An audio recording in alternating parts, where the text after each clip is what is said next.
My wife's family will always come first. You will always be last. My son, Matthew, spoke those words, looking me straight in the eye. Brittany, my daughter-in-law, nodded from the couch. I agree, she said. With that coldness I had come to know so well, I felt the blow. But I didn't crumble. I looked at both of them and responded with an icy calm. Good to know. They didn't know what they had just unleashed. They didn't know that tonight I would make the most important decision of my 66 years. I would sell my apartment.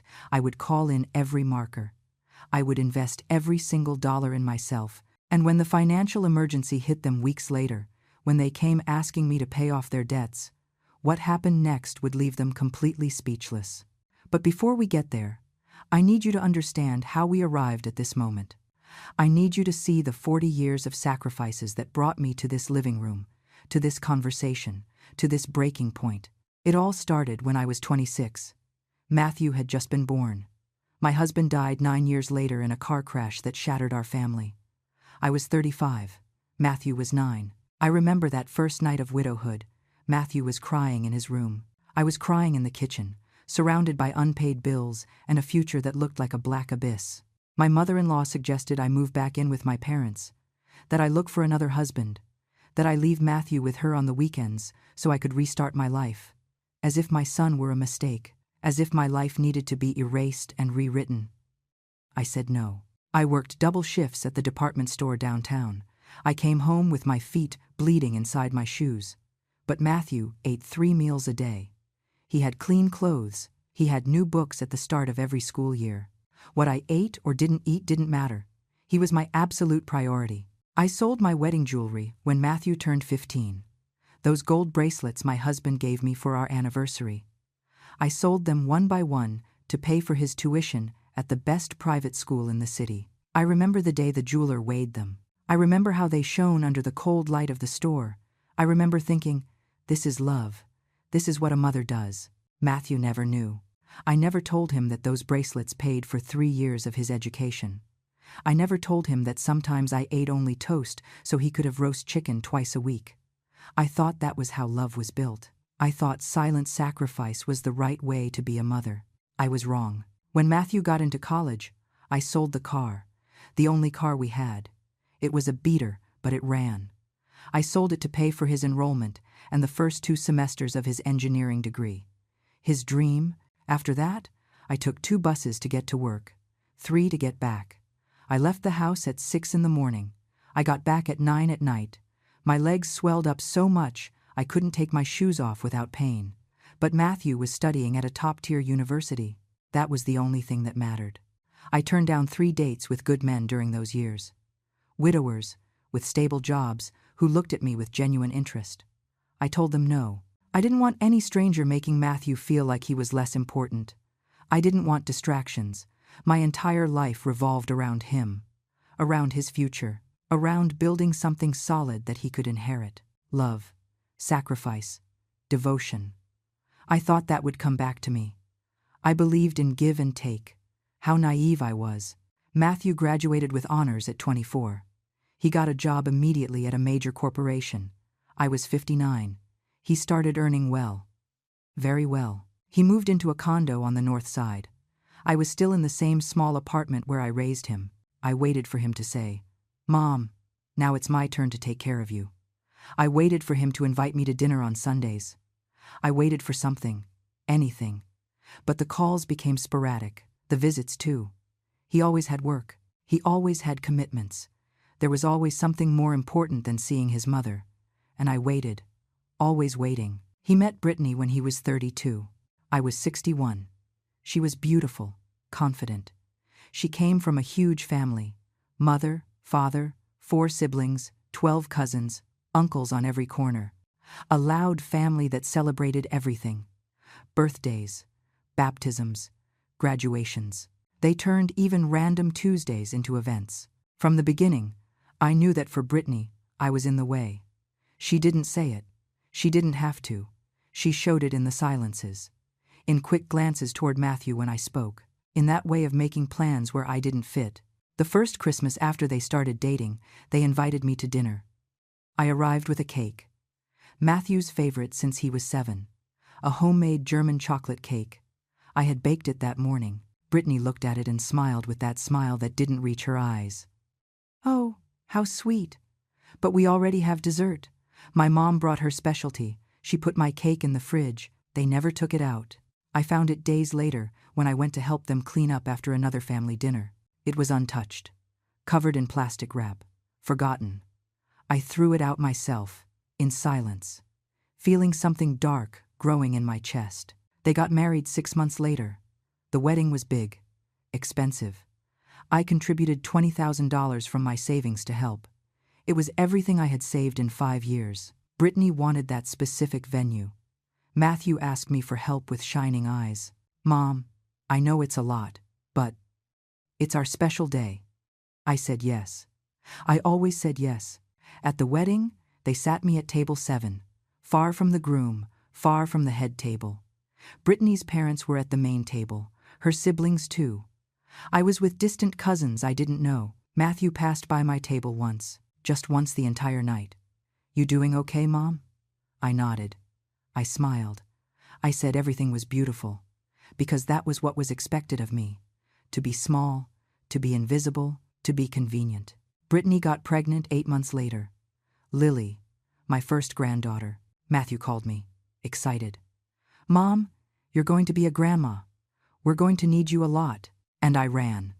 As always, I was at the hospital during the entire labor, 22 hours. Brittany was screaming. Brittany's mother was holding her right hand. I was in the waiting room. When Lily was born, they let me in at the very end. After 10 members of Brittany's family had gone in, I held my granddaughter for 3 minutes. 3 minutes before Brittany's mother said, "Let me hold her again." I gave her back. I went out to the hallway. I cried in the hospital bathroom, silent tears that no one saw. The first few months were intense. Brittany was on maternity leave, but she called me every day. "Patricia, can you come over? Lily won't stop crying. Patricia, I need to sleep for 2 hours. Can you watch her? Patricia, we're out of diapers. Can you bring some?" I went. I always went. I crossed the city on the bus with bags of diapers and formula that I paid for myself. I took care of Lily while Brittany slept or went out with her friends. I cleaned the kitchen. I folded the laundry. I made dinner so they would have something ready when I left. Matthew would get home from work, see me, and say, "Thanks, Mom. I don't know what we'd do without you." But he never offered to drive me home. He never asked if I was tired. He never asked what I needed. I was the solution, not the person. Lily turned 1. There was a big party in Brittany's parents' backyard. I arrived early to help decorate. I brought a yellow dress for Lily. I had embroidered it myself over 3 weeks. Little flowers on the collar, satin ribbons at the waist. Brittany looked at it. "Oh, how cute! But I already have her outfit." My mom had it custom made by a designer. My dress stayed in a bag, in a corner. Lily wore the maternal grandmother's dress. I smiled in the photos. I clapped when they blew out the candle. I left early. No one noticed I was gone. 5 more years passed like that. I was the emergency grandma, the last-minute grandma, the grandma who solved things when no one else could, but never the grandma invited to the important moments. Lily's first day of school, the maternal grandmother went. The Christmas play, the maternal grandmother went. Kindergarten graduation, the maternal grandmother went. I received photos via text, days later, with a brief caption, "Look at Lily." No context, no invitation, no place in their real life. I existed in the margins, in the emergencies, in the awkward moments no one else wanted to cover. And I accepted it, because I thought that's how love worked. I believed that if I kept giving, eventually I would receive. I believed in infinite patience, in eternal waiting, that someday Matthew would wake up and say, "Mom, thank you for everything." That day never came. And then came that afternoon. The afternoon where everything changed. Matthew called me. "Mom, we need to talk. Can you come over?" I went.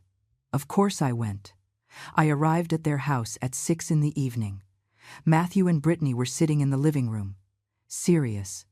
Lily was at the other grandmother's house. "Sit down, Mom." I sat. And then Matthew said those words that divided my life into a before and an after. My wife's family will always come first. You will always be last.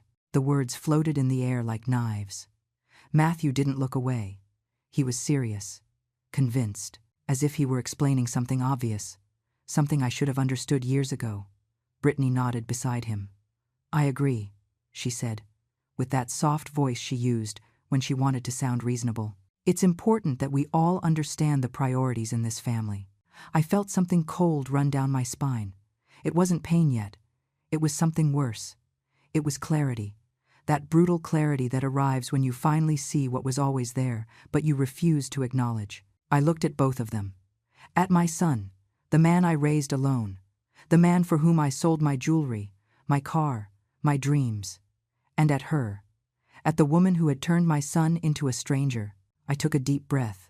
I counted to 5 in my mind, and I said, "Good to know." Matthew blinked. He expected something else.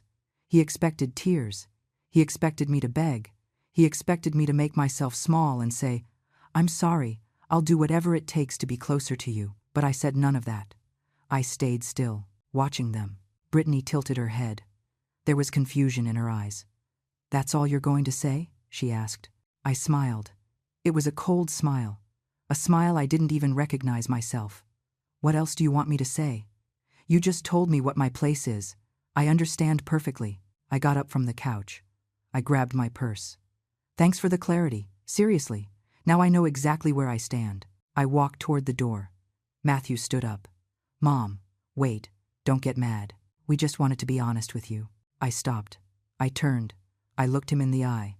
"I'm not mad, son. I am informed. There's a difference." I walked out. I closed the door carefully, without slamming it, without drama. I walked down the stairs slowly. I felt my legs trembling, but not from fear. It was adrenaline. It was something waking up inside me after decades of being asleep. The way home was long. 2 buses, 40 minutes in total. I sat by the window and watched the city go by. The afternoon lights.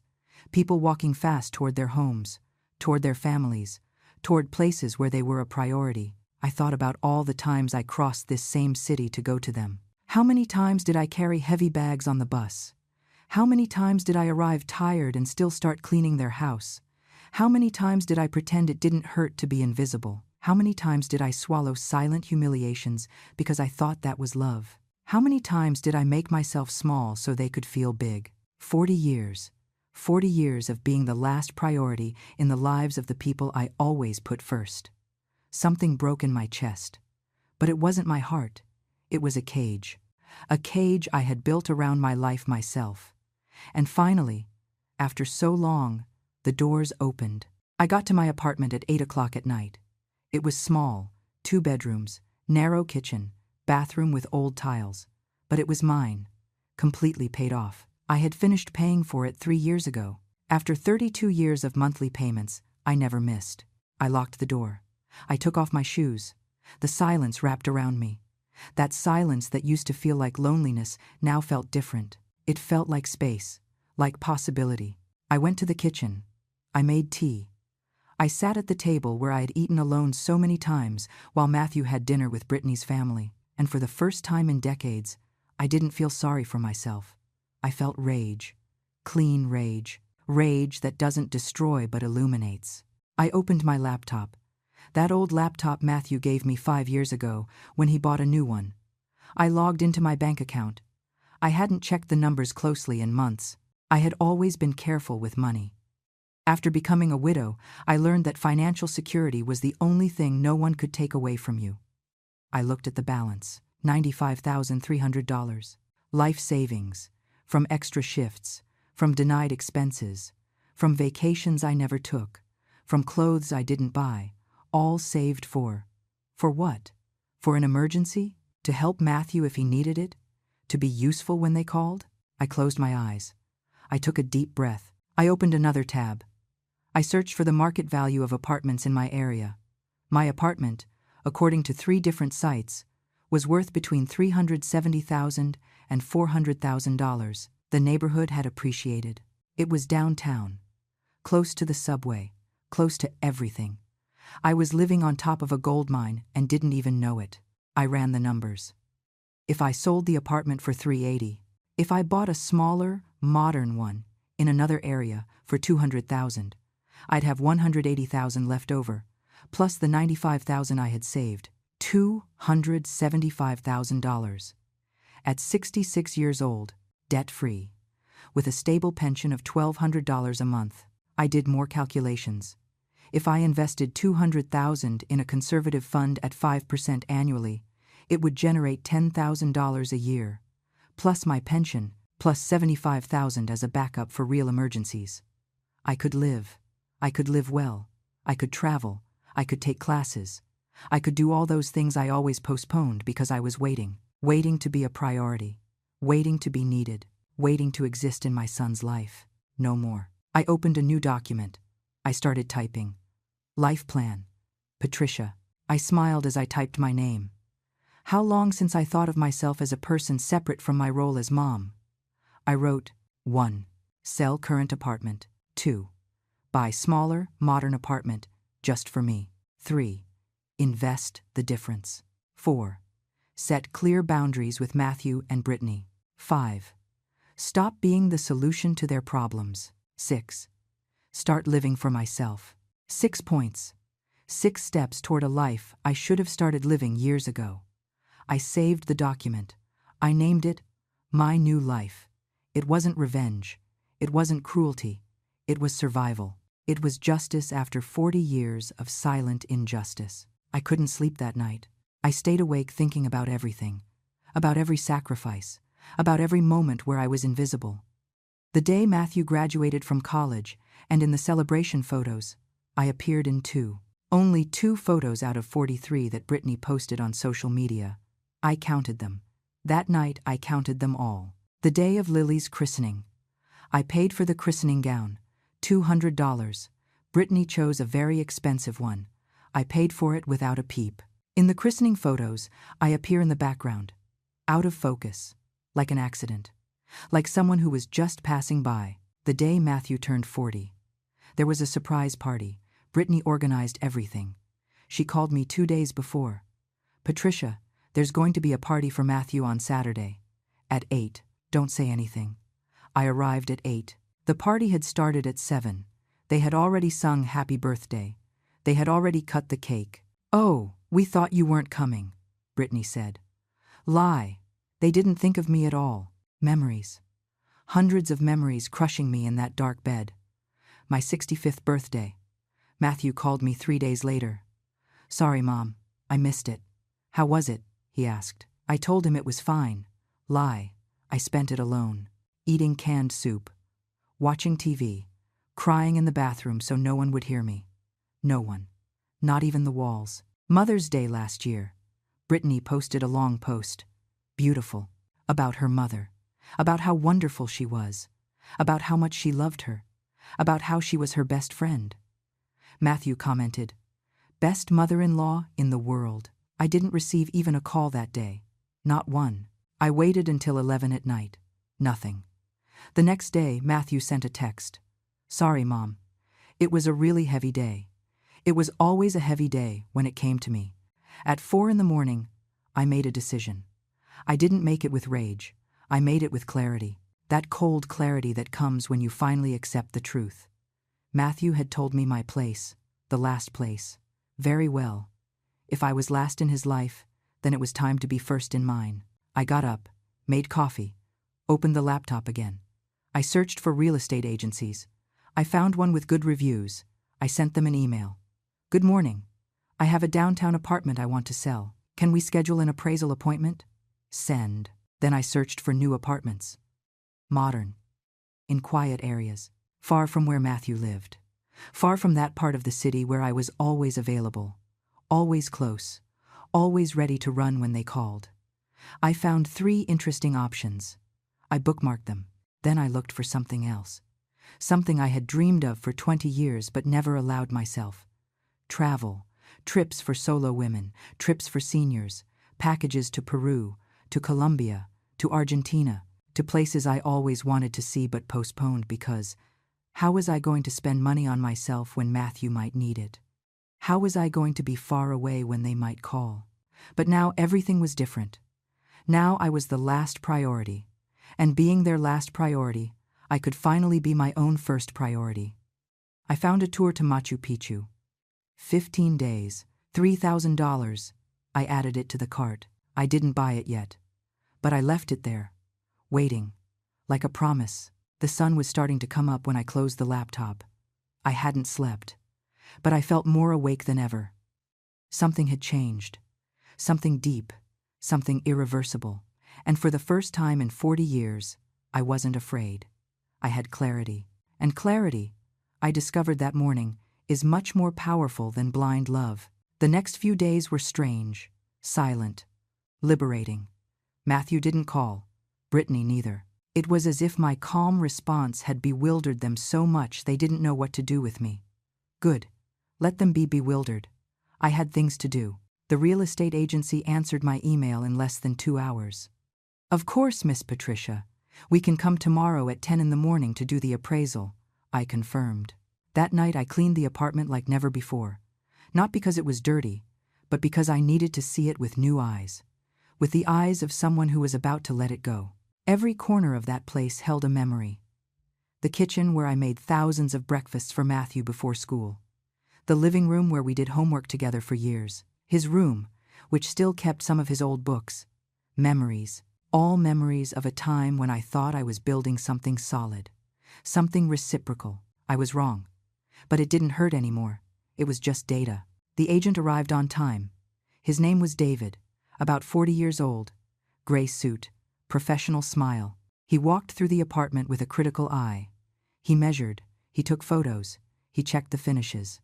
I followed him in silence, watching him evaluate my life with numbers and square footage. After 30 minutes, he sat with me at the kitchen table. Miss Patricia, this apartment is in an excellent location, close to the subway, shopping district, safe, and you've kept it immaculate. I smiled. Of course I kept it immaculate. It was the only thing I had. What's your assessment? I asked. David took out his tablet. He showed me comparables, similar apartments in the area, recent sale prices. I'd say we can list it on the market at $380,000. Maybe we get offers up to $400,000 if we find the right buyer. I felt something expand in my chest. Freedom. That was freedom. How long would it take to sell? David smiled. In this area, with these conditions, I estimate between 3 and 6 weeks. I signed the contract that same afternoon. David took more professional photos. We made a virtual tour. He wrote a description that made my modest apartment sound like a hidden treasure. And maybe it was. Maybe I had been sitting on a treasure all this time and was so busy being invisible that I never noticed. We'll upload it tomorrow to all the platforms, David said as he left. Get ready to receive calls. I closed the door. I leaned against it. And I laughed. I laughed alone in my empty living room. A laugh that came from somewhere deep inside that I had forgotten existed. I was doing it. I was really doing it. It wasn't an abstract plan. It was real, and it was mine. That night I received a text from Matthew. Mom, are you okay? We haven't heard from you. I read it 3 times. I looked for some trace of genuine concern, of real interest. I didn't find it. It was the kind of message you send out of obligation, out of protocol, to be able to say you checked the box. I responded simply. I'm fine. Busy with some personal things. He wrote back immediately. What things? I took 20 minutes to reply. Before, I would have answered in seconds. I would have explained everything. I would have indirectly asked for permission to have my own life. But now it was different. Just my things. Nothing urgent. How is Lily? I changed the subject. He replied with a photo of Lily at the park. With the other grandmother. Of course. I replied with a heart emoji. Nothing else. I put the phone down and went on with my night. I made dinner for myself. Pasta with vegetables. White wine. I sat on the small balcony and ate slowly, savoring it.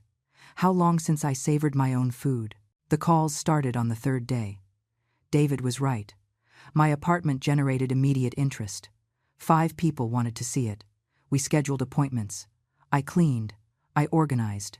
I dressed up nicely to receive the visitors. The first couple were young, newlyweds. They walked through the apartment with bright eyes. It's perfect, she said. Exactly what we were looking for. They made an offer of $360,000. Low, David recommended waiting. I waited. The second visit was a single man, investor. He looked at everything coldly. Offered $350,000. That's my final offer, he said. I told him I'd think about it. I didn't think about it. The third visit was a woman my age. A widow, too. She was looking for something smaller after selling her big house. We sat down to have coffee. We talked. She told me her story. It resembled mine.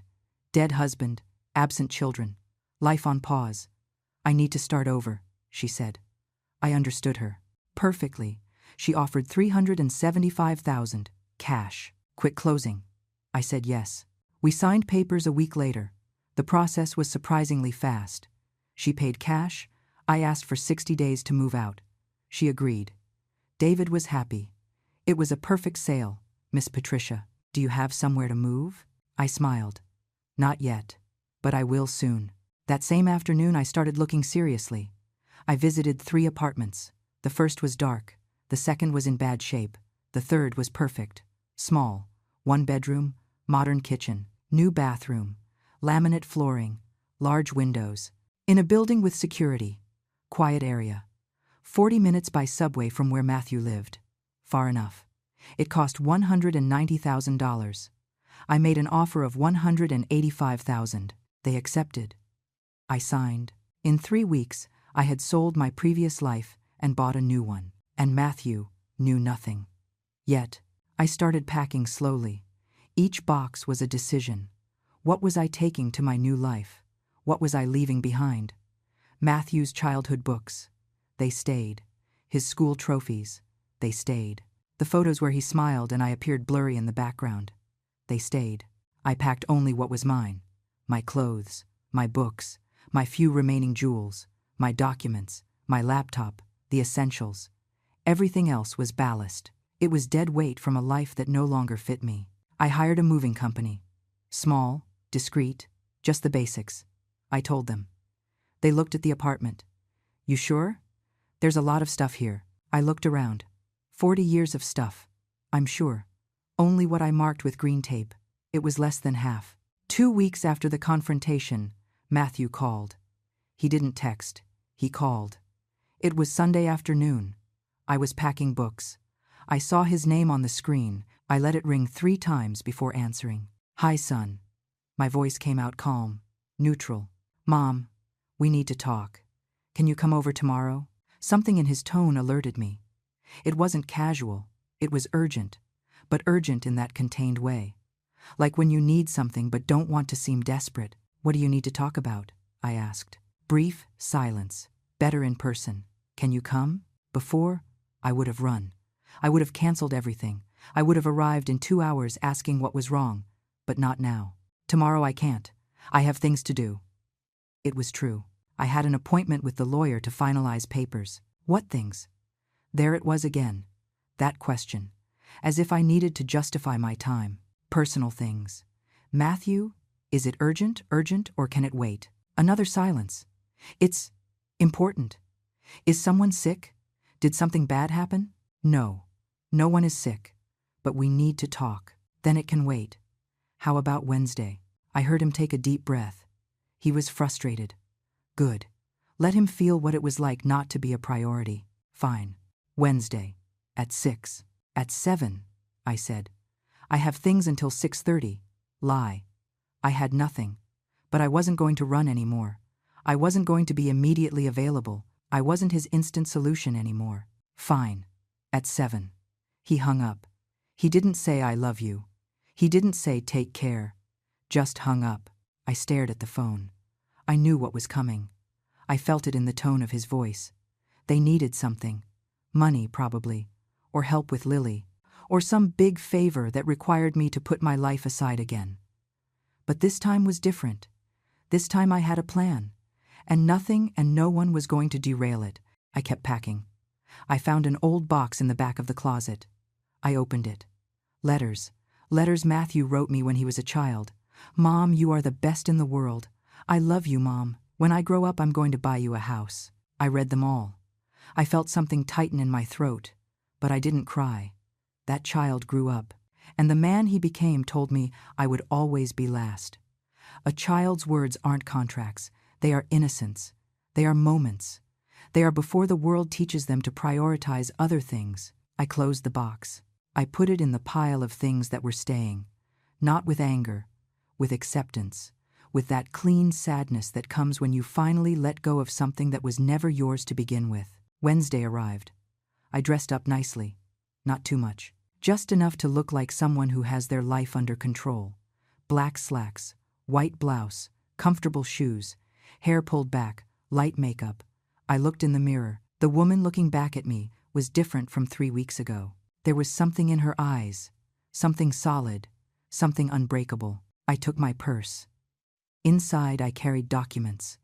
The papers from the sale of the apartment, the papers from the purchase of the new one. Just in case I needed physical proof that my life had already changed. I left with time to spare. I took the subway. I arrived at their house at 7:03. I rang the bell. Matthew opened. He looked tired, tense. "Come in, Mom." I entered. Brittany was in the living room. She also looked tense. Lily wasn't there. They had sent her to the other grandmother. Of course, whatever they needed to tell me, they didn't want witnesses. I sat down. I looked at them. I waited.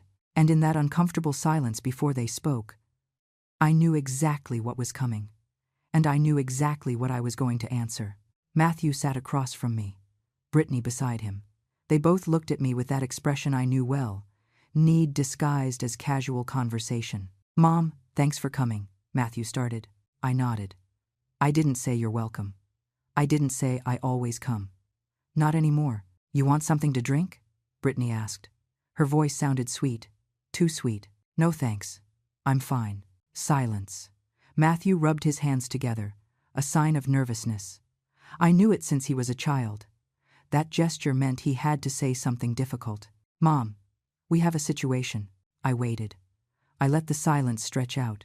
Before, I would have jumped to ask what was wrong, to offer help before they asked. Now I just waited. "It's about the business," Matthew continued. "The project Brittany and I invested in. I knew about that project. A gourmet coffee shop. They had talked about it 6 months ago.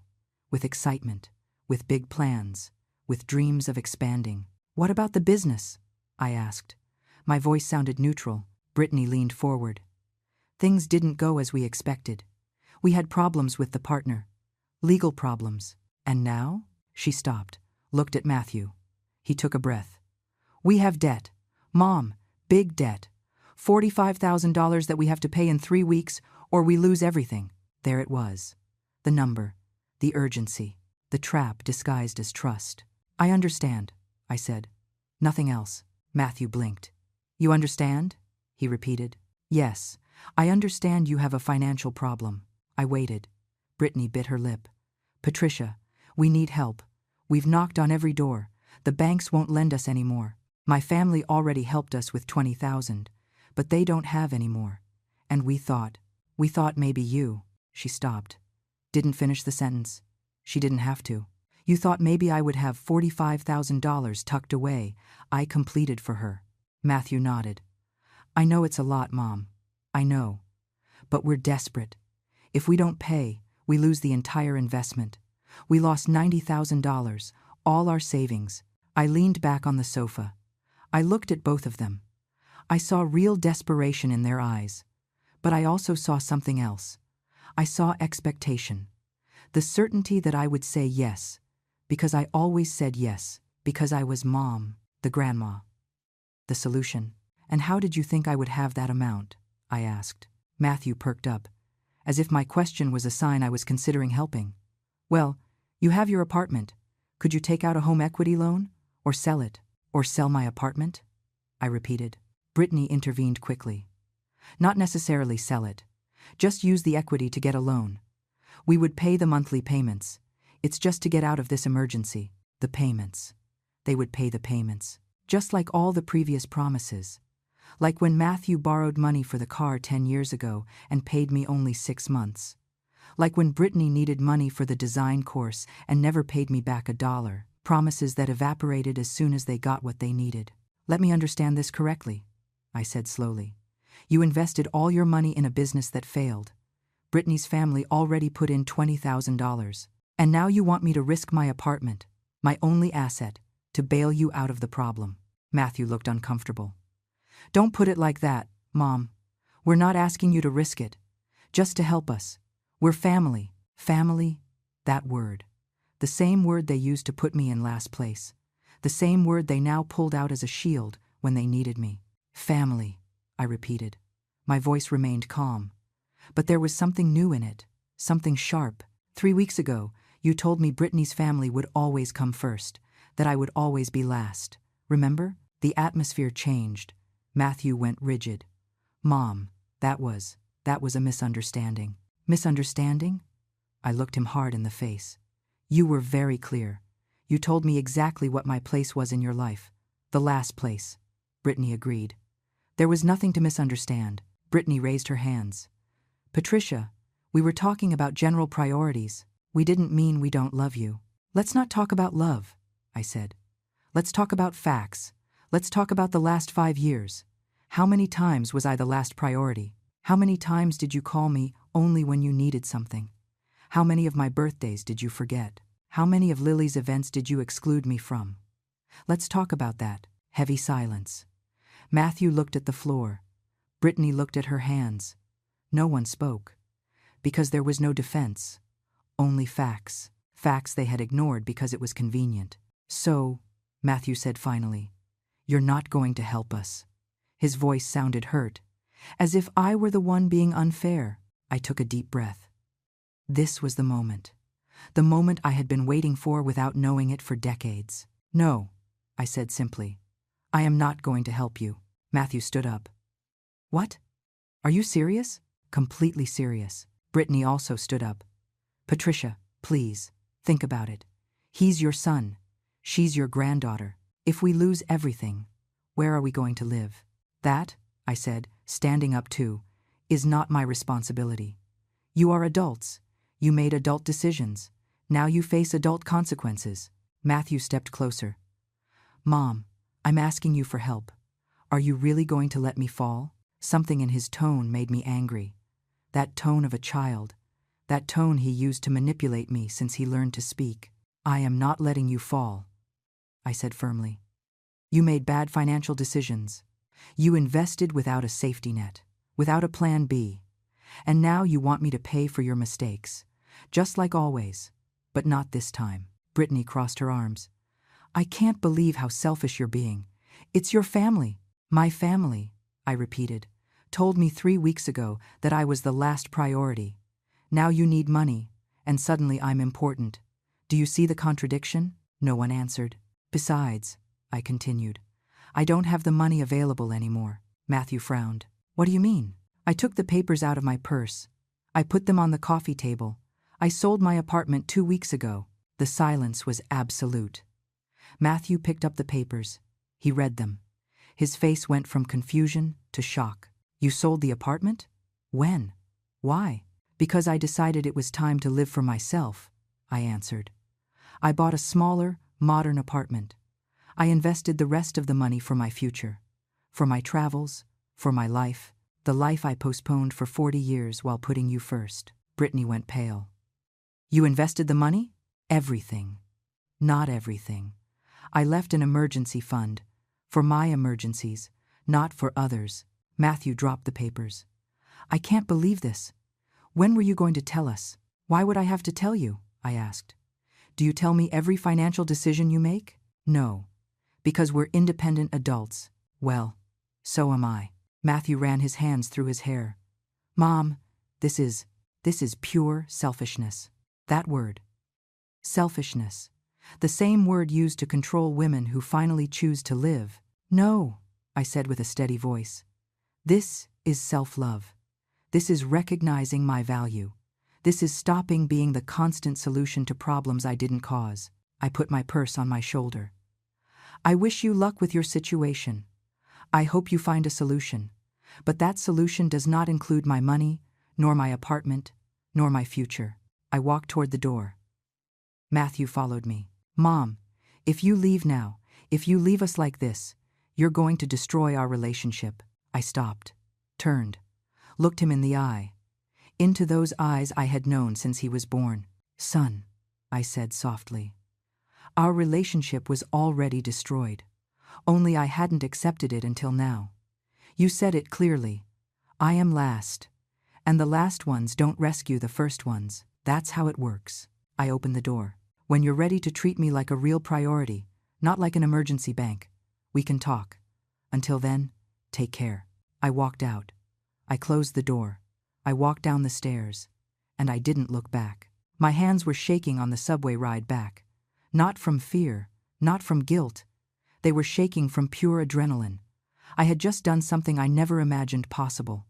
I had said no to my son. I had set real boundaries. I had shown him that I was no longer the woman they could use and discard at their convenience. The train car was full, people coming back from work, tired, looking at their phones, living their lives, and me there, among strangers, feeling like I had just been born. As if the 66 years before had been a long rehearsal, and finally the real show was starting. My phone rang.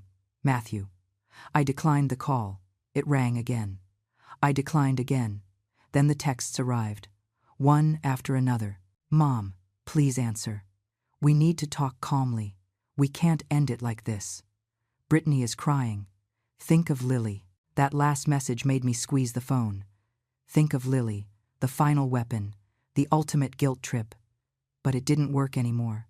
Because thinking of Lily also meant asking myself, who thought of me all these years? I arrived at my apartment. The apartment that was no longer mine. In 3 weeks I would have to hand it over. The packed boxes reminded me there was no turning back, and I didn't want to turn back. I made tea. I sat on the balcony. The city shone below, thousands of lights, thousands of lives, each with their own dramas, their own decisions, their own silent battles. I was just one more. But for the first time in decades, my battle wasn't against myself. It was for myself. The phone kept ringing all night. Matthew. Brittany. Then an unknown number. Probably Brittany's mother. I didn't answer anything. I turned off the phone. I slept deeply, without pills, without anxiety, without that weight in my chest that accompanied me every night. I slept like I hadn't slept in years. And when I woke up, the sun was coming through the window with a different clarity. The following days were a test. Matthew kept calling. He left long voicemails. "Mom, I know you're angry, but this is serious. We can lose everything. Are you really going to let that happen?" Another message. "I talked to Uncle Mark. He told me you're being ridiculous, that a mother doesn't do this to her son." My brother-in-law. Of course Matthew ran to find allies, to create pressure. But Uncle Mark hadn't called me in 3 years either. His opinion was worth exactly nothing. I deleted the messages without finishing listening to them. Brittany also wrote. A long text, full of manipulation disguised as vulnerability. "Patricia, I know we made mistakes. We all make mistakes. But abandoning us in the worst moment says a lot about who you really are. Lily asks for you. It hurts her not to see you. But I guess your pride is more important than your granddaughter." I read that message 3 times. I looked for every phrase designed to hurt, to generate guilt, to make me feel small and bad. Years ago it would have worked. I would have run crying to apologize, to give the money, to sacrifice myself again to prove I was good. But now I saw the manipulation. Clear, obvious, pathetic. I replied simply, "Lily has always been welcome in my life. You decided to distance her. Don't project your decisions onto me. And no, it's not pride, it's dignity. Learn the difference." I blocked her number. I didn't need more messages. I didn't need more attempts to make me feel guilty for finally choosing myself. Moving day was approaching.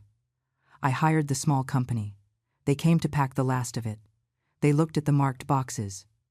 "Sure it's just this?" asked the foreman. I looked at everything I was leaving.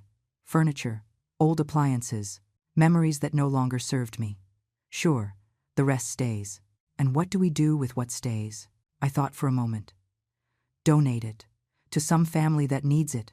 Moving day arrived. It was Saturday. Gray. Cold. Perfect for closing chapters.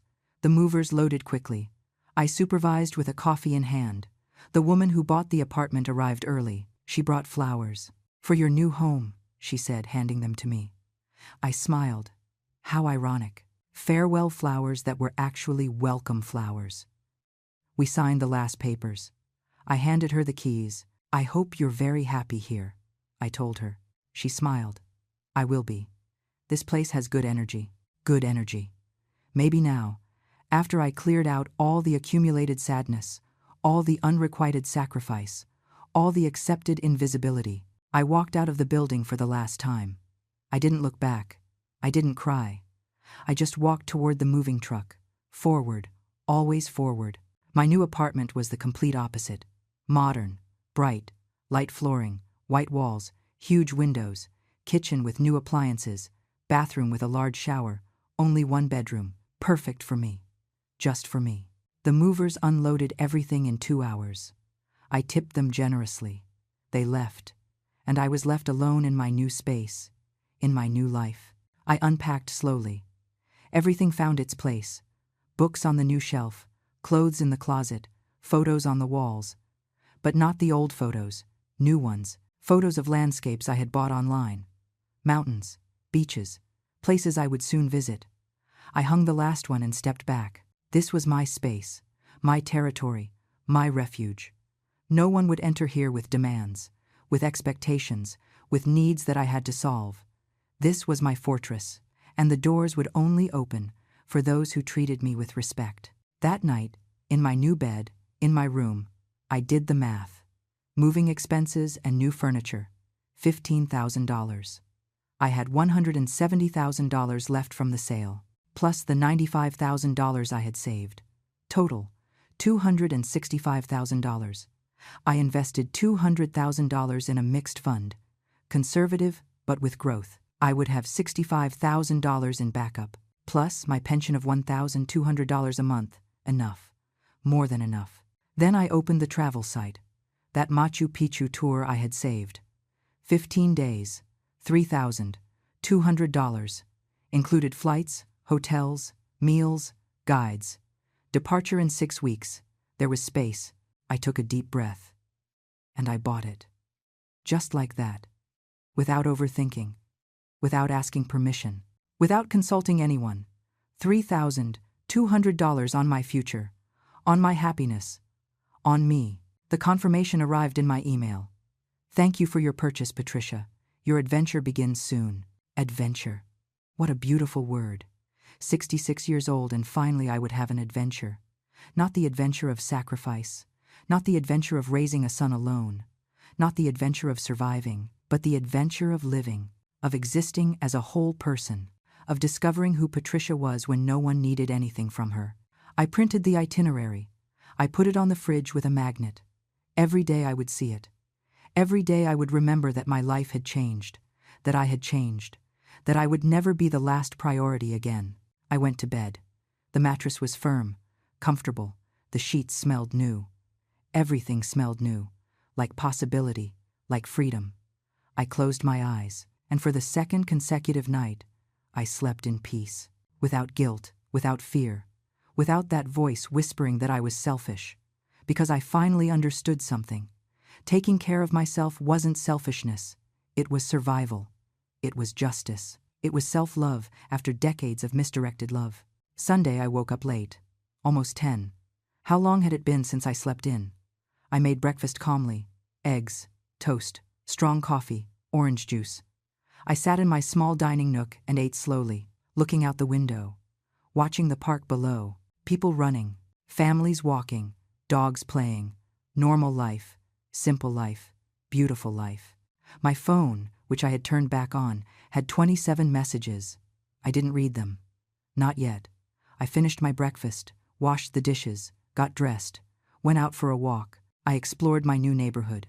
There was a bookstore on the corner, a coffee shop 2 blocks down, a fruit market on Saturdays, a park with walking paths, all new, all to discover. I went into the coffee shop, ordered another coffee, sat by the window. And there, in that place where no one knew me, where I wasn't anyone's mom or anyone's grandma, where I was just Patricia, I smiled. I smiled because finally, after so long, I was exactly where I needed to be. In first place, in my own life. 2 weeks of silence passed. 2 weeks where Matthew didn't call. Brittany didn't either. It was as if they finally understood I wouldn't change my mind. Or maybe they were looking for another solution, another person to use. I didn't care. I was busy building my new life. I signed up for pottery classes at the community center near my apartment. I always wanted to work with clay. I always postponed that desire because how was I going to spend time and money on something so frivolous when Matthew might need me? But now I had time, I had money, and I had permission. My own permission. The class was Tuesdays and Thursdays in the afternoon. There were 8 of us, all over 60, all with similar stories. Absent children, dead partners, lives put on pause. The teacher's name was Sarah. She was 72, strong hands, kind smile. Clay doesn't judge, she said the first day. It only responds to your touch. It's honest. If you're tense, it breaks. If you're relaxed, it flows. I liked that philosophy. My first piece was a disaster, a deformed plate that cracked in the kiln. But I didn't care. I tried again. And again. By the 3rd class, I managed a small bowl. Imperfect, but mine. I painted it green. Hope green. New life green. I took it home and put it in my kitchen. There. Visible.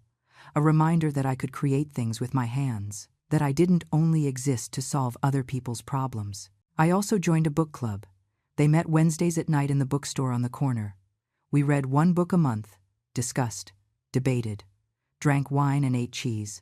There were 10 women, all brilliant, all with strong opinions. I felt intimidated the first night. It had been so long since I had deep conversations, so long since I talked about ideas instead of obligations, but they welcomed me with warmth.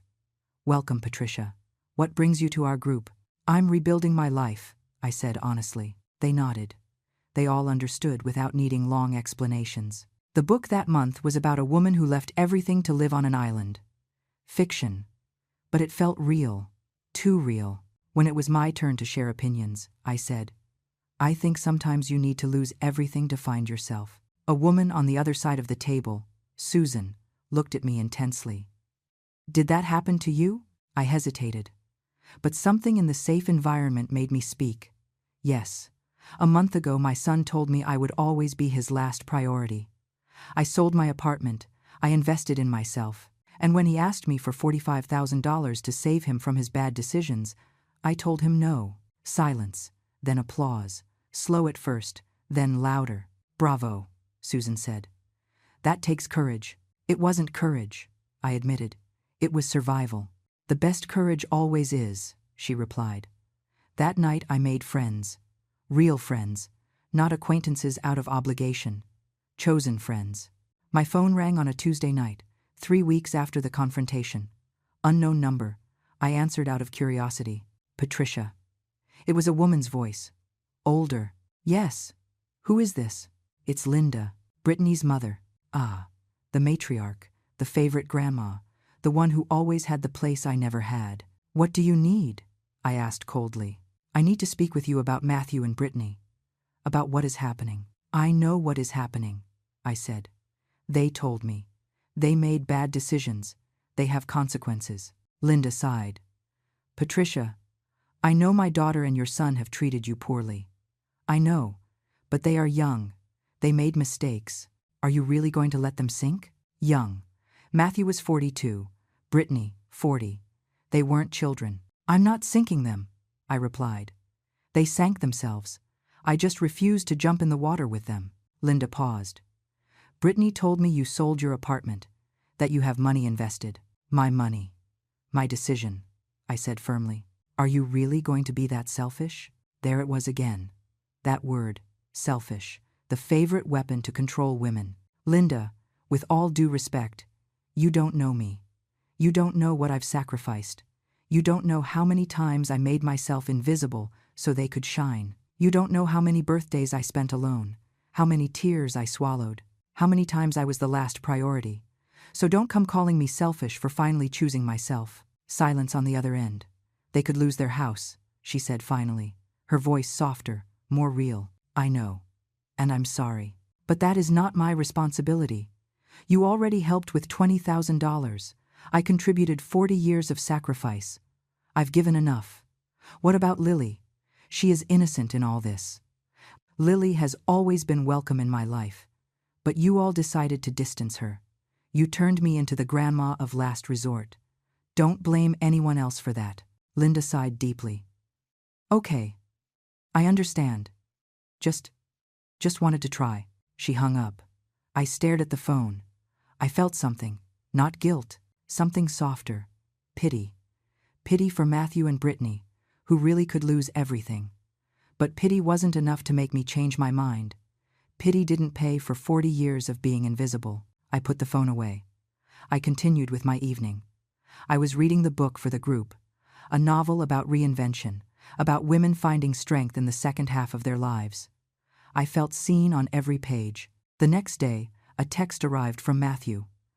I didn't expect it. Weeks of silence had passed, and I thought they had moved on. Mom, I need you to know something. We are going to lose the house. The bank starts foreclosure next week. Lily is going to have to change schools. Brittany is devastated. Hope you can sleep soundly knowing that. I read the message 3 times. I looked for guilt in my chest. I didn't find it. I found sadness. Sadness that things had reached this point, but not guilt. I replied after an hour. I am sorry you are going through this. Truly. But decisions have consequences. You decided to invest without a backup. You decided to risk your stability. I decided to protect mine. I hope this experience teaches you something valuable. He didn't reply. I didn't expect him to. I blocked his number too. Not out of anger, out of peace, because every message was an attempt at manipulation, to make me feel responsible for his pain, and I no longer accepted responsibilities that weren't mine. My trip was approaching. 2 weeks. I bought new clothes, good backpack, walking shoes, camera, everything necessary. Susan from the book club was also going to Peru. Different tour, different dates, but we exchanged info, recommendations. We became friends fast. Nervous? She asked me, on a Wednesday after the group. A little, I admitted. I've never traveled alone. I've traveled alone 7 times, she said. It's the best thing you can do for yourself. You find yourself in ways you never imagine. How did you decide to start? I asked. Susan smiled sadly. My husband died. My kids moved far away. One day I saw myself in the mirror and didn't recognize the woman there, so I bought a ticket to Italy, alone, and I discovered I could be whole without being needed. Her words resonated. I could be whole without being needed. What a concept! What freedom! The night before my trip I slept little, not from nerves, from excitement. My suitcase was ready, my passport, my itinerary, everything perfect. I got up early, made coffee, sat on my balcony. The sun was just coming up, the city was waking up slowly, and me there, about to start an adventure that for decades I thought impossible. My phone rang. Private number, I answered. Patricia. It was Matthew. His voice sounded broken. What's wrong? I asked. Mom, I just wanted to tell you we lost the house. Officially, we're moving to a small apartment. Lily cries every night. Brittany barely speaks to me. And I just wanted you to know. Why are you calling to tell me that? I asked softly. Because I need you to understand what you caused. There it was. The final guilt, the desperate blow. Matthew, I said calmly. I didn't cause anything. You made decisions, bad decisions. And now you are living the consequences. That is not my fault. That is life. That is maturity. Something you should learn. You're my mother, he said. His voice trembled. Mothers are supposed to help. I helped for 40 years. I raised you alone. I gave you everything. And when I finally needed to be a priority, you told me I would always be last. Well, the last ones don't rescue. The last ones take care of themselves. Silence. Are you going to hang up like that? He asked. Yes, I said. Because tomorrow, I'm going on a trip. To Peru. 15 days. For me. And I'm not going to let your crisis ruin my peace. Trip? He sounded incredulous. You have money to travel, but not to help us. Exactly, I said without hesitation. Have a good trip, son. I hope when I get back you've learned something about responsibility. I hung up, turned off the phone, and got ready to leave. The airport was full. Families, couples, groups of friends, and me. Alone, with my small suitcase and my backpack. But I didn't feel alone. I felt free. Freedom has a different weight. Light, expansive. I checked in. Went through security. Waited at the gate watching people. Everyone was going somewhere. Everyone had stories. And no one knew mine. No one knew I had sold my apartment. That I had said no to my son. That I was remaking my life at 66. And that anonymity didn't hurt anymore. It was freedom. The flight left on time. I sat by the window. The plane took off. I saw my city getting small below. Everything I knew, everything I was, leaving it behind. And I felt something release in my chest. Something that had been tight for decades. Fear, obligation, guilt, all staying on the ground while I flew toward something new. We arrived in Lima after 6 hours. The heat hit me leaving the airport. Humid, intense, alive. The tour guide was waiting with a sign.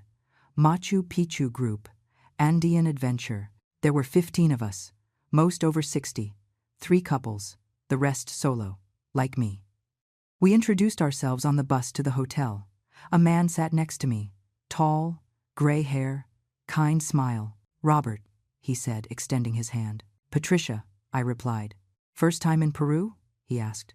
First time traveling alone, I admitted. He smiled. Me too.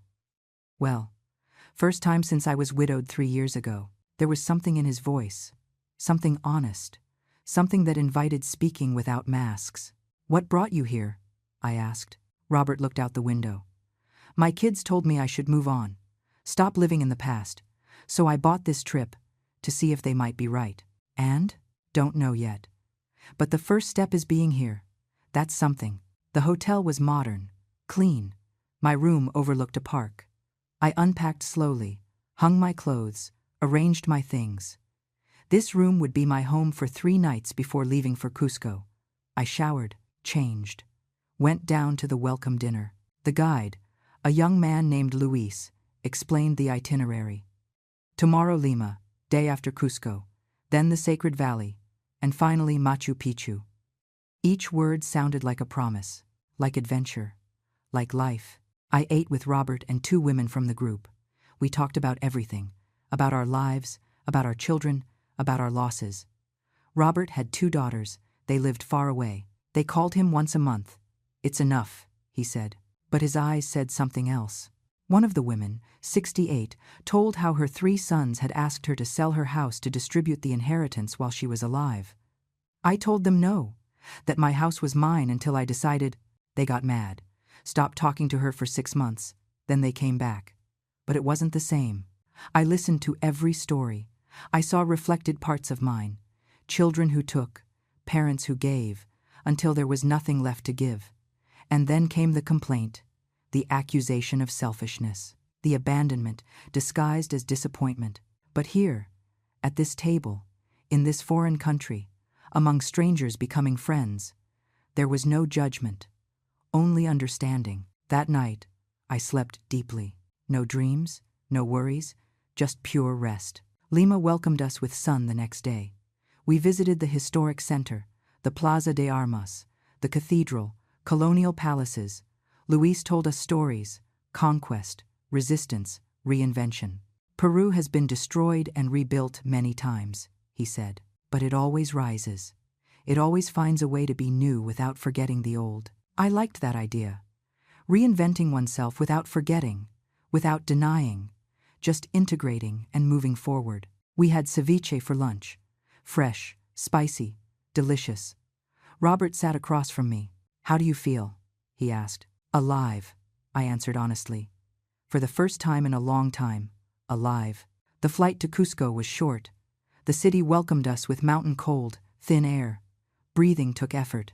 Luis gave us coca tea. For the soroshi, he explained. Altitude sickness. The body needed to adapt. We spent the afternoon resting. I went out to walk alone. The streets were cobblestone, ancient, full of history. Women sold colorful textiles. Men played Andean music. Tourists walked amazed. And me among them, anonymous, free. I bought an alpaca shawl. Purple. I put it on. Felt the soft weight on my shoulders. kept walking, entered a small church, candles lit, sacred silence. I sat on a back bench. I'm not especially religious, but there was something in that space, something that invited reflection. I closed my eyes, thought about Matthew, about Lily, about Brittany, about everything I left behind. I felt sadness, but not guilt. Only sadness for what could have been and wasn't, for the family I imagined and never existed. I let go of that sadness, released it like smoke, rising, disappearing. That night we had dinner as a group again. Robert looked for me, sat next to me. We talked deeper. He told me about his wife. 40 years of marriage, cancer, fast, devastating. I thought I would die with her, he admitted. The first few months, I wanted to die. What changed? I asked. One day my youngest daughter came, found me in pajamas, unshowered, the house a mess, and she said, "Dad, Mom wouldn't have wanted this. She would have wanted you to live." She was right. I told him my story, summarized, but honest. Matthew, Brittany, the ultimatum, selling the apartment, the rejection, the trip. Robert listened without interrupting. When I finished, he nodded slowly. "You did the right thing," he said. "You think?" There was a part of me that still doubted, completely. Children need to learn that parents are people too, with boundaries, with their own lives. If they don't learn, they become emotional vampires, taking, never giving. Emotional vampires. What a perfect phrase. The Sacred Valley left us speechless. Green mountains, ancient ruins, impossible Inca terraces. Luis explained how the Incas built everything without modern technology. With knowledge, with effort, with vision, he said. We walked through Ollantaytambo, climbed stone stairs. The thin air made every step an effort. But I got to the top. I looked at the valley from above. Infinite, eternal, beautiful. Robert arrived behind me. "Worth it, right?" he asked between breaths. "Every step," I replied. That night at the hotel in Aguascalientes, the base town for Machu Picchu, I checked my phone. I had kept it off almost all week. I turned it on. 52 messages, most from Matthew, some from Brittany, 2 from unknown numbers. I didn't read them. I deleted them all without opening. Whatever they said didn't matter anymore. It had no power over me. I turned off the phone again, put it in my suitcase, and got ready for the most important day of the trip, Machu Picchu, the lost city. We left at 4 in the morning. Dark, cold, bus snaking up the mountain, 30 minutes of tight curves. We arrived when the sun was just starting to paint the sky. We entered, walked along stone paths, and then we saw it. Machu Picchu emerging from the mist. Mountains all around, clouds below. Absolute silence broken only by the wind. There are no words. There is no way to describe that moment, when something so big, so ancient, so beautiful, reminds you how small your problems are, how insignificant your pain is compared to the eternity of the mountains. I cried, standing there in front of that wonder. I cried everything I didn't cry during the conflict, everything I kept in, everything I swallowed. I cried clean, I cried free. Robert was nearby. He didn't say anything, just put a hand on my shoulder. Silent solidarity, wordless understanding. We spent 4 hours there, walking, exploring, feeling. Luis told us stories about the Incas, about abandonment and rediscovery, about how sometimes the most valuable things get lost for centuries until someone finds them again. I felt found. I was Machu Picchu, lost for decades under the overgrowth of sacrifice, of service, of invisibility, and now rediscovered, by myself, for myself. At noon we started the descent. Tired, happy, whole. Robert walked beside me. "Patricia," he said suddenly. "Yes? I would like to keep getting to know you. After the trip. If you want." I looked at him. I saw a good man. An honest man. A man who was also reinventing himself. "I would like that," I replied. And I smiled. Because life, I discovered there in the mountains of Peru, always offers new beginnings. You just have to have the courage to take them. The trip ended too fast. 15 days that felt like minutes. The last day in Lima, we exchanged numbers with the group, hugs, promises to keep in touch. Robert and I stayed until the end. "When do you go back home?" he asked. "Day after tomorrow," I replied. "Me too. I live in the city, not so far from where you told me you bought your apartment." I smiled. What a coincidence. Or maybe not. Maybe the universe was finally conspiring in my favor. "I'd like to take you to dinner. When you're ready. No pressure," he said. His eyes were honest. No hidden agenda. No need disguised as politeness. Just genuine interest. "I would love that," I answered. "Give me a few days to land. Literally and emotionally." He laughed. "Take all the time you need." We said goodbye with a hug. Long, warm, full of possibility. The flight back was different from the way there. I was returning, but not to the same thing. I was returning to a new life, to a new apartment, to a new version of myself. We landed at night. The city shone below. My city, but I didn't feel small in it anymore. I took a cab home, my new home. I opened the door. Everything was as I left it, clean, tidy, mine. I dropped the suitcase, threw myself on the sofa, and breathed. I had done something I never imagined possible. I had traveled alone. I had met wonderful people. I had cried at Machu Picchu. I had let go of decades of pain. And I had met a man who maybe, just maybe, could be something important. I didn't need him to be, but I was open to the possibility, and that openness was new. It was growth. It was life. The next day, I unpacked slowly, washed clothes, organized photos on my computer, hundreds of photos, mountains, ruins, sunsets, selfies where you could see real happiness on my face, that happiness that comes from within, not from external validation, not from being needed, but from being whole. I turned on my phone. 112 messages, most from numbers I didn't recognize, some from Matthew, 3 from Brittany, 2 from Linda, 1 from Uncle Mark, all wanting something, all with urgencies. I deleted everything without reading. If it was really urgent, they would have found another way to contact me. I called Susan from the book club. "Patricia, how was it?" Her voice sounded excited. "Transformative?" I said honestly. "I need to tell you everything. Coffee tomorrow." "Of course." At 10 at the usual place. We met at the coffee shop near my apartment. I told her everything. The trip, the ruins, the group, Robert. Susan listened with bright eyes. "Sounds perfect," she said.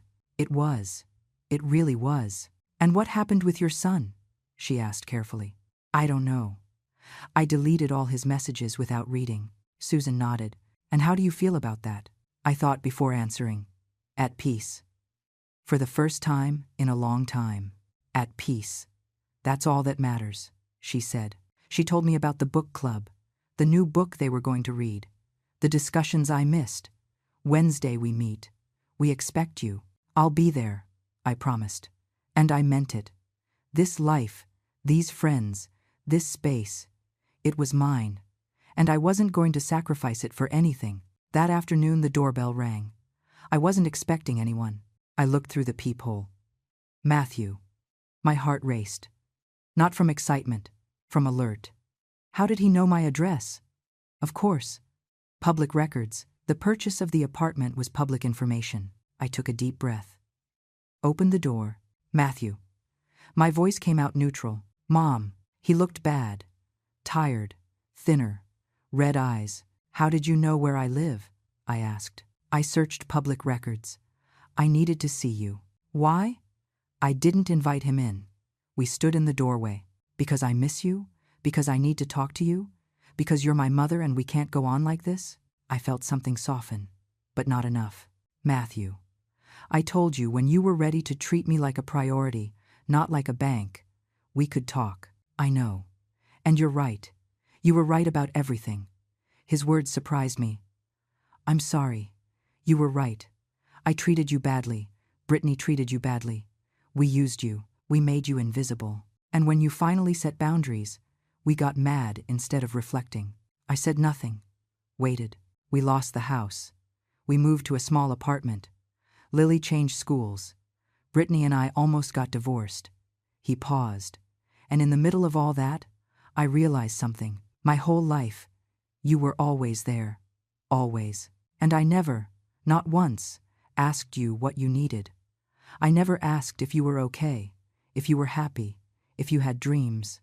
I just assumed your dream was to serve me. And that was cruel. I felt tears wanting to come out. But I held them back. Why are you telling me this now? I asked. Because I've been in therapy. Brittany and I, couples therapy, individual therapy. And my therapist asked me about you, about our relationship. And when I started talking, when I started listing everything you did for me and how little I did for you, I broke. I saw myself as what I was, a selfish son who took his mother's sacrifice as a given, as something deserved, and it wasn't. Matthew had tears in his eyes. Mom, I didn't come to ask for money. I didn't come to ask for favors. I came to ask for forgiveness. Genuine forgiveness. No expectations, no agenda, just forgiveness. I looked at him, really looked at him.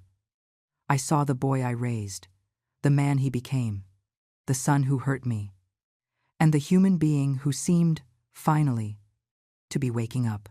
Matthew, I said softly, I appreciate you coming. I appreciate your words, but words are easy. Actions are what matter. I need to see real change. I need to see consistent effort. I can't go back to what we were just because you had a revelation in therapy. He nodded. I understand. I don't expect us to go back to how we were before. That before was toxic. For you. I know that now. And what do you expect? I asked. I expect to be able to start over. From zero. Know you as a person. Not as mom who fixes everything. But as Patricia. As a whole woman with her own life. Those words I never thought I'd hear. I need time, I said finally. Time to process this. To see if it's real or if it's desperation disguised as change. It's real, he said. But I understand you need to see it. I'll take all the time you need. He gave me an envelope. This is for you. Don't open it now. Open it when you're ready. I took the envelope. Thanks for coming, Matthew. For being honest. Thanks for listening. He left. Walked down the stairs slowly.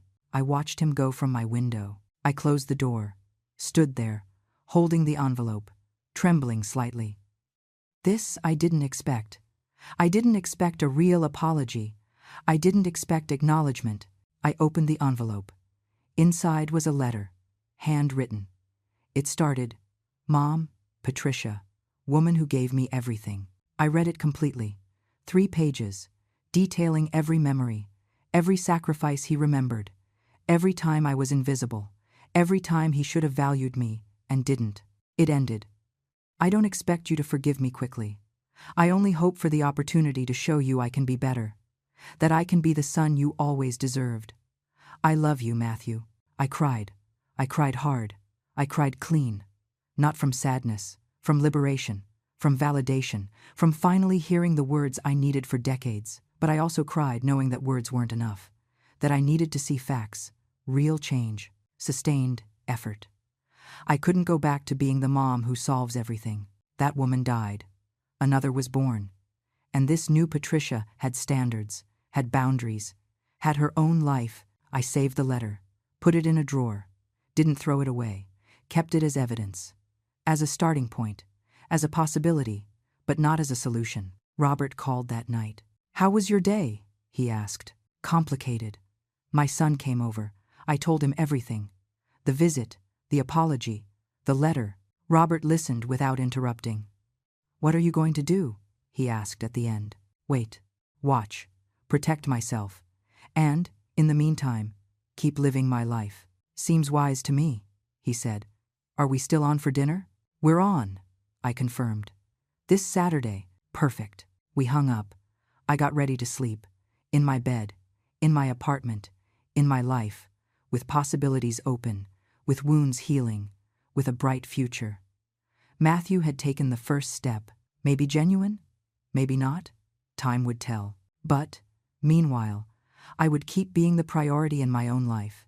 I would keep taking pottery classes, attending the book club, planning my next trip, getting to know Robert, building real friendships, finally living for me. because after 66 years of being last on everyone's list, I had finally learned the most important lesson. You can't pour from an empty cup.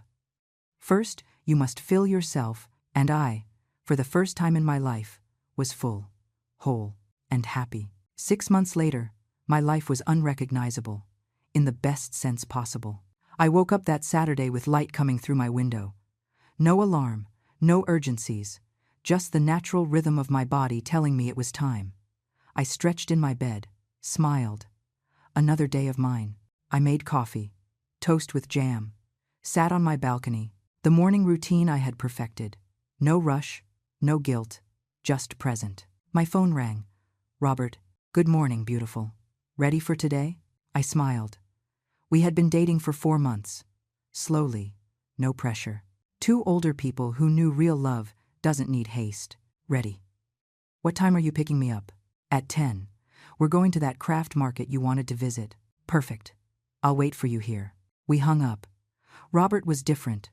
Attentive without being invasive. Interested without being needy. He asked me what I thought, what I felt, what I dreamed, and he really listened to the answers, not to find how to use them, but to know me, to see me. What a revolutionary concept. My pottery class had advanced. I wasn't making deformed plates anymore. Now I made vases, large bowls, pieces I sold at the local market twice a month. Not for money, for the pride of creating something valuable with my hands. Sarah, my teacher, said I had natural talent. You should consider doing this more seriously, she suggested last week. Maybe, maybe not. For now I just enjoyed the process. The book club had become essential. Every Wednesday, without fail. This month we were reading about a woman climbing mountains in her 70s. Inspiring, real. Susan and I had become close. We had lunch together twice a week, talked about everything, about nothing, about life. She met Robert last month. I approve, she said later. He has good eyes, honest eyes. I trusted her judgment, and mine. For the first time I trusted my own judgment about people. Matthew and I had established something new. It wasn't the mother-son relationship of before. It was something different. More balanced. More real. We saw each other once a month. For coffee. For conversation. No agendas. No needs. Just connection. The first time was awkward. We sat in a neutral coffee shop. Neither knew what to say. How are you? I answered honestly. I'm glad. You look different. More. Light. I feel light, I admitted. And you? Matthew sighed. Hard. Therapy is hard, but necessary. I'm learning a lot about myself. About us. About how I hurt the people I love. I nodded. That takes courage. You should have had that courage before. But you have it now. That counts. That first conversation lasted an hour. No tears, no drama. Just two adults talking honestly. The second time was easier. He told me about his work. He had gotten a new job, better paid, more stable. Brittany was working too, part-time. Things were improving slowly. Lily asks for you, he said carefully. My heart tightened. My granddaughter. I missed her. But I didn't show it. How is she? Adjusting. The new school is good. Smaller. She says she likes it better. I'm glad. Silence. Would you like to see her? Matthew asked. I considered carefully. When you are ready for her to see me as a real grandma, not as an emergency grandma. When Brittany is ready to share without resentment, then yes. Matthew nodded. I understand. We're working on that. In therapy, Brittany is learning too. Good, I said. And I meant it. Not for them. For Lily. She deserved healthy adults around her. The third meeting, Matthew brought something. A small box. This is yours. Always was yours. I opened it. Inside were my gold bracelets, the ones I sold when he was 15. Matthew. How? I searched for months. Found the jeweler who bought them from you. He sold them to a collector. I paid him double to get them back. They don't replace what you did. They don't even come close. But I want you to have them back. I touched the bracelets. Cold, heavy, full of memory. Tears filled my eyes. Matthew, you don't have to say anything. I just want you to know that I see your sacrifice. I finally see it, and I'm never going to forget it again." The bracelets were now in my jewelry box. I looked at them sometimes, not with sadness, with pride, for the woman I was, for the woman I am, for the entire journey traveled. Brittany wrote to me 2 weeks ago. A long message, apologizing, acknowledging her part. "Patricia, I was terrible to you. I saw Matthew as a trophy I won and you as competition to eliminate. That was wrong, completely wrong. I don't expect immediate forgiveness. Just want you to know I'm working on being better. For Lily, for Matthew, for me." I replied after 3 days. "I appreciate your message. I appreciate your honesty. I'm also working on being better. Maybe we can eventually find a way to coexist with mutual respect," she replied. "I would like that. Very much. We weren't friends.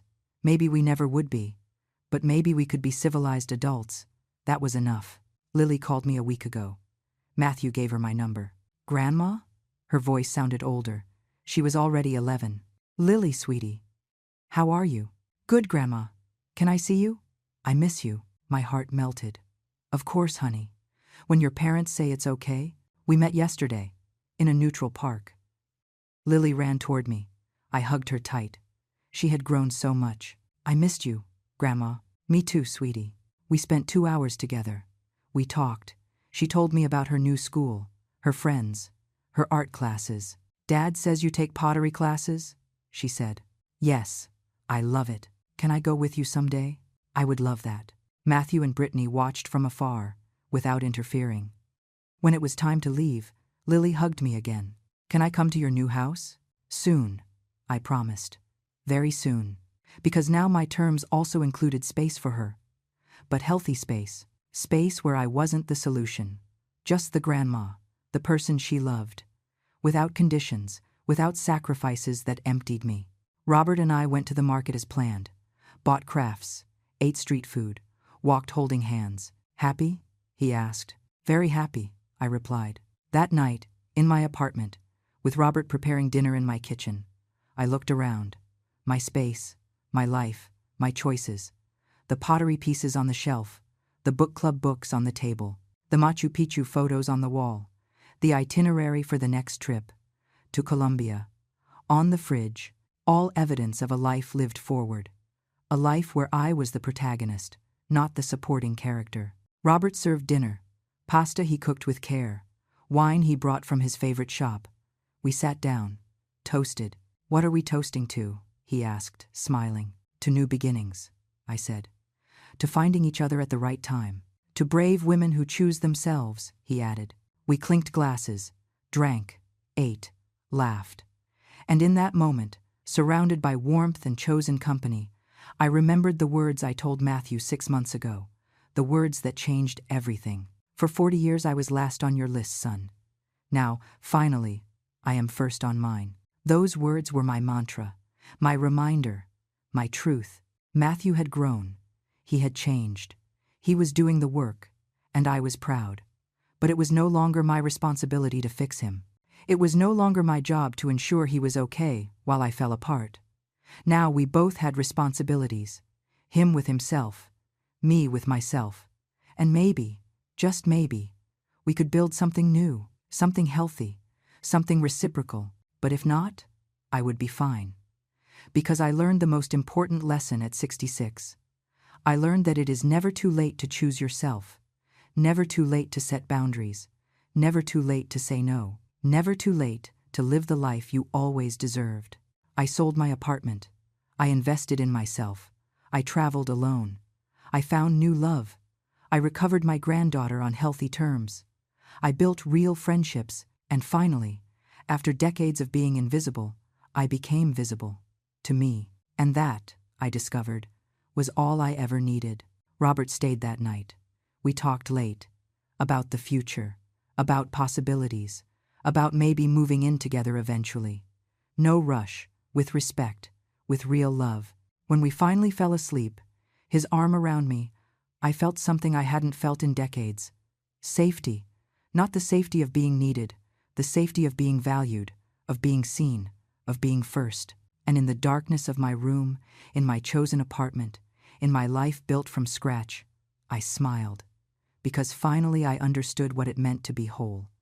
I didn't need Matthew to save me. I didn't need Robert to complete me. I was already complete. They just added to what already existed. And that difference, that small but huge difference, was everything. My son's family didn't come first anymore. I came first, in my own life, finally, eternally, gloriously, first.